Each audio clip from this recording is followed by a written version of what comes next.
In today's video, I want to give you guys a heads up on an awesome free dynamic theme you could get for one of the biggest upcoming PS4 exclusives, and that is Ghost of Tsushima. We'll highlight that. Also, the Outer Worlds story DLC has been confirmed and more details are coming in 2020. Final Fantasy XIV continues to kill it after its lackluster start all those years ago. It is one of the most played MMOs right now, and Fujii is a brand new PlayStation VR title. It is out now, and I want to highlight that game as I imagine a lot of you are getting your PlayStation VR headset for the holidays and you want some great games to play. Fujii looks to be a pretty good one. We'll highlight that at the end of this video. But first up, Ghost of Tsushima has a free dynamic theme available right now and it is awesome. It's got a simplistic look to it, but honestly I like the more simplistic themes to it. It's got some beautiful environments to it as well, and I know a lot of you guys are very much excited for this game. Even if you're not excited for Ghost of Tsushima for whatever reason, this is one of those themes that you could just apply and you can appreciate the artwork. It also makes a very stylish aesthetic for all of the icons. It just looks very good, and to get it you have to head on over to the PlayStation Store. It's not listed anywhere,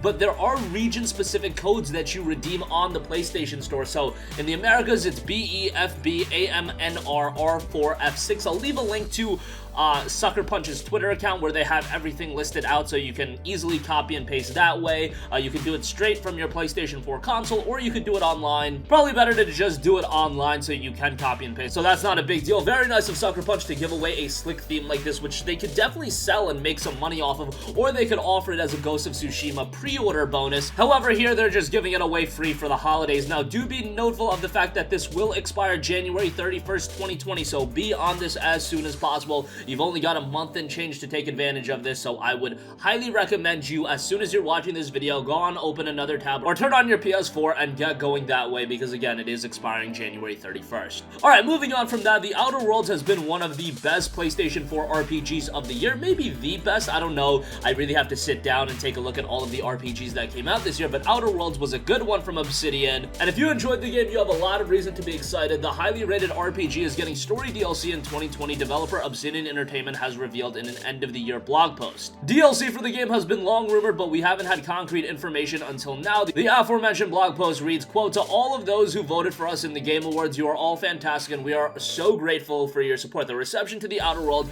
has been unbelievable to see, and even just being nominated means a lot. However, the journey isn't over yet, as we are excited to announce that we will be expanding the story DLC next year. Details will be made available at a later date." So I don't think it comes across as too much of a shocker that Obsidian would be doing DLC for the Outer Worlds. Obsidian is a studio that has done DLC for a number of their previous games, whether it be Pillars of Eternity, Fallout New Vegas. All of those games have had sizable DLC content. With the Outer Worlds, I definitely thought that the experience could have been a little bit more fleshed out, in the sense that after I completed the game, I was left wanting a little bit more, so some DLC for the game I think will be much appreciated by the community. Obviously a bummer because it will be an additional investment, but who knows, if you have yet to pick up the Outer Worlds, it is very possible that maybe in a year and a half down the line, we might get a complete version of the game. We might get a PS5 remaster. It'll be interesting to see how all of that plays out, given that Obsidian has obviously been acquired by Microsoft. So could they do an Outer Worlds remaster or a complete edition and still release it on PlayStation platforms? I imagine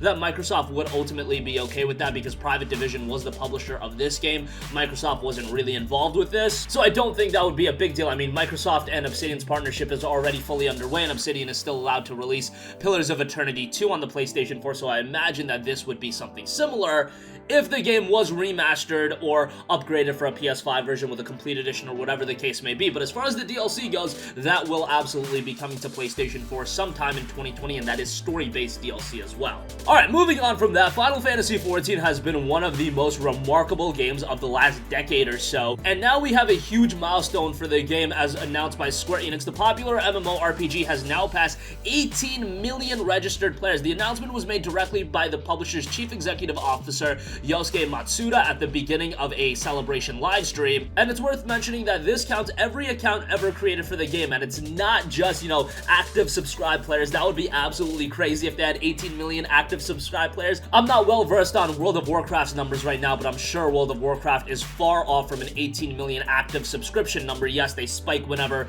a subscription comes out, but could you imagine having 18 18 million subscribed players at once getting, you know, $10 to $15 a month from each of them, that would be a little bit crazy, and that's not what's going on. However, it's still very impressive considering that FF14 is one of the few remaining MMORPGs requiring a subscription, and that means that people are still really enjoying the game. While impressive, this isn't too surprising considering that Square Enix has reported that the game is doing wonders for its financial results with a boost in subscribers even before Shadowbringers launch, followed by further growth after the expansion's release. And the expansions for Final Fantasy XIV have been legitimately fantastic. Some of the best expansions I've seen for a game, whether it be an MMO, a huge single-player expansion, whatever. Final Fantasy XIV has killed it from that department, and I've been vocal in saying that I think Final Fantasy games in recent memory have had rather weak narratives, whether you look at Final Fantasy XIII, Final Fantasy XV. However, Final Fantasy XIV gets a little bit lost in the shuffle because it is an MMO, it is a little bit harder to get into. However, FF14 as a whole has had a remarkable story, and Shadowbringers, the expansion, has had one of the better stories told in the entire Final Fantasy series, and that says quite a lot considering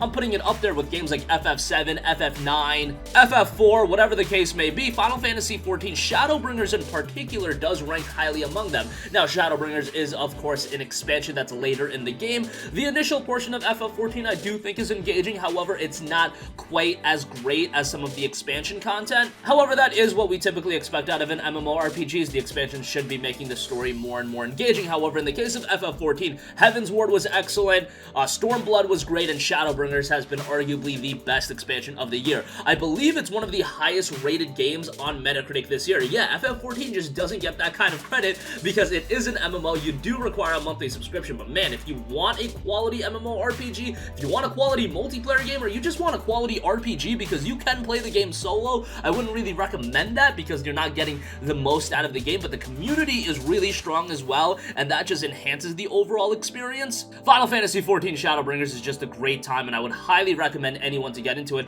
and it's good to see that the game has been doing wonders for Square Enix's financial results, because could you imagine without FF14, Square Enix's financials wouldn't be looking that strong because they have released a lot of blunders in the past few years. And to think about it, Final Fantasy XIV, a game that, you know, a decade ago or whenever Final Fantasy XIV came out, maybe 7-8 years ago, people completely wrote this game off. It was a complete train wreck, and then A Realm Reborn came out, and then all of these expansions have come out, and the experience has just gotten better and better. Alright, and lastly, I do want to highlight Fujii as it celebrates the magic and magnificence of nature in PlayStation VR. At its heart, Fujii is noted to be a game about exploring and gardening in equal parts. It revolves around a loop that lets players discover varied forms of plant life across 3 unique biomes and then return to their home garden to plant various seeds they've discovered along the way. The experience takes players on a serene adventure through a series of lush natural biomes. It's designed as a consistently calm musical experience, making it accessible for players of all types. Fujii is set in an organic world that's initially bathed in darkness, nearly devoid of life and energy. As the player ventures forth, they'll find their way through this darkness, bringing light and color to the world. As they do so, light gems, which are harvested from plants,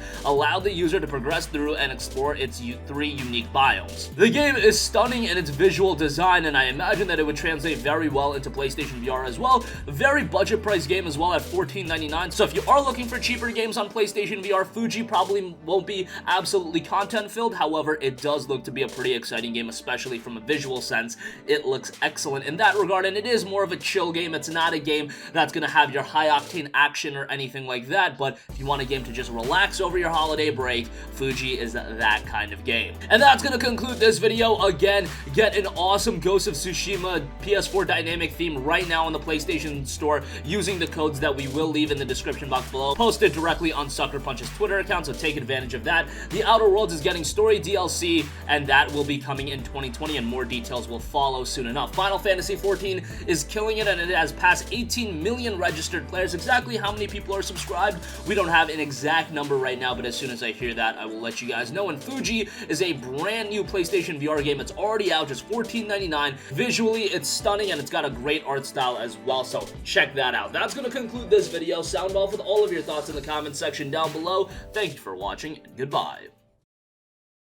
Hey guys, we hope you enjoyed the video, and if you did, make sure to hit the subscribe button, and if you're already subscribed, do us a favor and hit the bell icon. This way you'll be notified whenever we post a new video. That's the best way to keep up with all of our uploads, and we usually try to upload 2 videos a day. And with the bell icon hit, you'll be notified whenever we do upload a video. As always, thanks for watching.